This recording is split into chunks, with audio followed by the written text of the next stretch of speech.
আইনের ভিত্তিতে জামিন পাওয়ার আগে তো আইনে অনেক কিছু হয়ে গেছে। তো যেখানে হচ্ছে একজন মোলেস্টার এভাবে প্রকাশ্যে ছাড়া পেয়ে যায়, সেখানে ধর্ষক ভয় কেন পাবে এই দেশে? আপনি তো ধর্ষকের জন্য কোনো দৃষ্টান্তমূলক কোনো এক্সাম্পল রেডি করতে পারছে না আমাদের এই সরকার বা এই উপদেষ্টা বা অথরিটি। তো এটাকে আসলে হাস্যরসাত্মক ছাড়া আর কিছুই দেখছি না। আইন রসাতলে যাওয়ার এটাই সবচেয়ে বড় উদাহরণ যে আজকে অর্ণবের মতো একটা মোলেস্টার ছাড়া পায়। মোলেস্টারই ছাড়া পায়, সেখানে ধর্ষকের বিচার কিভাবে আমি কামনা করি। দেখেন, সারা দেশে লাঞ্ছনা নিপীড়ন শুধু নারীদের না, সাধারণ মানুষের উপরেও গত বছরের পর বছর এবং গত কয়েক বছরে অনেক বেশি বেড়ে গেছে। এবং তার সর্বোচ্চ পর্যায়ে হিসেবে আমরা তো আসিয়ার ঘটনাটি দেখেছি, 8 বছরের শিশু। তো এর আগে থেকে এত কিছু নিপীড়ন হয়ে যাচ্ছে, লাঞ্ছনা হচ্ছে। এখানে হচ্ছে যারা অথরিটি আমাদের, এবং অথরিটি যা একদম উপরের পর্যায়ে যদি আমি যাই, স্বরাষ্ট্র উপদেষ্টা সে নীরব। সে একবার স্টেটমেন্ট দিতে পেরেছিল যখন হচ্ছে 2 নারীর বিরুদ্ধে লাঞ্ছনা হয়, এবং তারপরে এত কিছু হয়ে যাচ্ছে। আমরা জানি যে বললেই একদিনের মধ্যে বিচার কার্যকর হয় না। তাকে একটা 24 ঘন্টার আলটিমেটাম দেওয়া হয়েছে। সে কি এই বিষয়ে কোনো মন্তব্য রাখে না। সে সম্পূর্ণ চুপ। সে হচ্ছে একজন অব্যর্থ অকর্মণ্য স্বরাষ্ট্র উপদেষ্টা। আমরা এখনো ধর্ষকদের বিচার চাচ্ছি, আমরা এখনো আসিয়ার ধর্ষকের সর্বোচ্চ বিচার কামনা করি।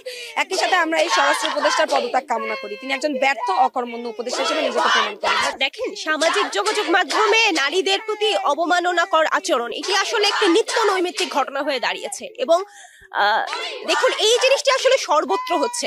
যেরকম আমাদের নিজেদের বিশ্ববিদ্যালয়ের গ্রুপগুলাতেও কিন্তু নারীদের প্রতি এই ধরনের হয়রানিমূলক আচরণ প্রতিনিয়ত হয়ে যাচ্ছে। এবং মজার ব্যাপার হচ্ছে, দেখবেন যে আপনি এই ধরনের কোনো সমাবেশে, ধরেন আজকে আমার কাছ থেকে একটি বক্তব্য নিচ্ছেন, এই বক্তব্যটি যখন সোশ্যাল মিডিয়াতে যাবে তখন দেখবেন একদল মানুষ এসে বলা শুরু করবে যে এই নারীর তো জামা কাপড় এমন, এই নারীর তো চলাফেরা এমন, একে তো ধর্ষণ করাটাই জায়েজ, এর তো ধর্ষিত হওয়াই উচিত। এটা আসলে খুবই কমন একটা ঘটনা, এরকম হয়েই যাচ্ছে এবং এই সবকিছুর বিরুদ্ধেই হচ্ছে আমাদের অবস্থা। আপনাদের আজকের দাবি কি? আপনারা ঝাড়ু হাতে মিছিল করেছেন, এখানে অবস্থান নিয়ে আসলে আপনাদের স্লোগানগুলো, দাবিগুলো উপস্থাপন করেছেন স্লোগানের মধ্য দিয়ে। আজকের দাবিগুলো আসলে আজকের দাবিগুলো হচ্ছে, দেশে প্রথমত ধর্ষণ এবং নারীর প্রতি সকল ধরনের হয়রানিমূলক আচরণ বন্ধ করতে হবে এবং দেশের সার্বিক নিরাপত্তা ব্যবস্থার উন্নতি করতে হবে। যতগুলি ধর্ষণের ঘটনা ঘটেছে সেখানে ধর্ষকদের গ্রেফতার করে সুষ্ঠু বিচার, উপযুক্ত বিচারের সম্মুখীন করতে হবে।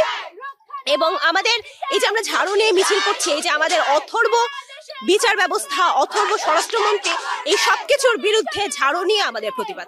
বর্তমান প্রশাসনের যে ব্যর্থতা, এটার জন্য আমরা একটা ঝাড়ু মিছিল নিয়ে বের হয়েছি। এবং প্রত্যেকটা দিন আমরা ধর্ষণের খবর পাচ্ছি, আমরা নিউজ পাচ্ছি। তাহলে প্রশাসন কি করছে? তাহলে কি আইনের প্রয়োগ কি নাই সমাজে? সমাজ কি ব্যর্থ? আমরা এই সবকিছুর বিরুদ্ধে আজকে আমরা ঝাড়ু মিছিল নিয়ে বের হয়েছি। আমরা সাবিপ্রবির মেয়েরা, আমরা আমাদের দাবি এটাই যে আমরা সবাই যেন নিরাপদে চলতে পারি। ধর্ষণ অবশ্যই বন্ধ হতে হবে এবং আইনের প্রয়োগ এবং সদ্ব্যবহার সর্বোচ্চ করতে হবে।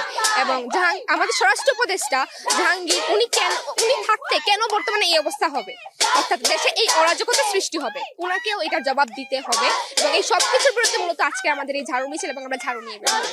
এখানে আমরা নারীদের সকল কথা তুলে ধরতে চাইতেছি যে হ্যারাসমেন্ট, তাদের স্ল্যাট শেমিং করা হয়, রাস্তাঘাটে শিশুদের ধর্ষণ করা হয়, এই সকল বিষয়ে আমরা নারীদের কথা শুনতে চাইতেছি যে তারা এই রিলেটেড এইখানে কি কথা বলতেছে।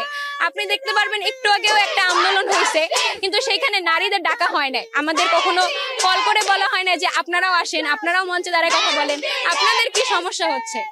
তো ওই জন্যই আমরা এই আন্দোলনটা করতেছি, যেখানে আমরা আমাদের কথা বলতে পারবো আর কি।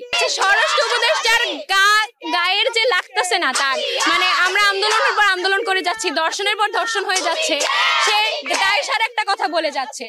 তো এই বিরুদ্ধে আমাদের অ্যাকচুয়ালি ক্ষোভ, প্রশাসনের বিরুদ্ধে ক্ষোভ, পুলিশের বিরুদ্ধে ক্ষোভ। ধর্ষণ হলে পুলিশকে কল দিলে পাওয়া যায় না, অ্যারেস্ট করে না, আইনজীবী তাদের পক্ষে দাঁড়ায়। এই সকল বিষয় নিয়ে অ্যাকচুয়ালি আমাদের ক্ষোভ।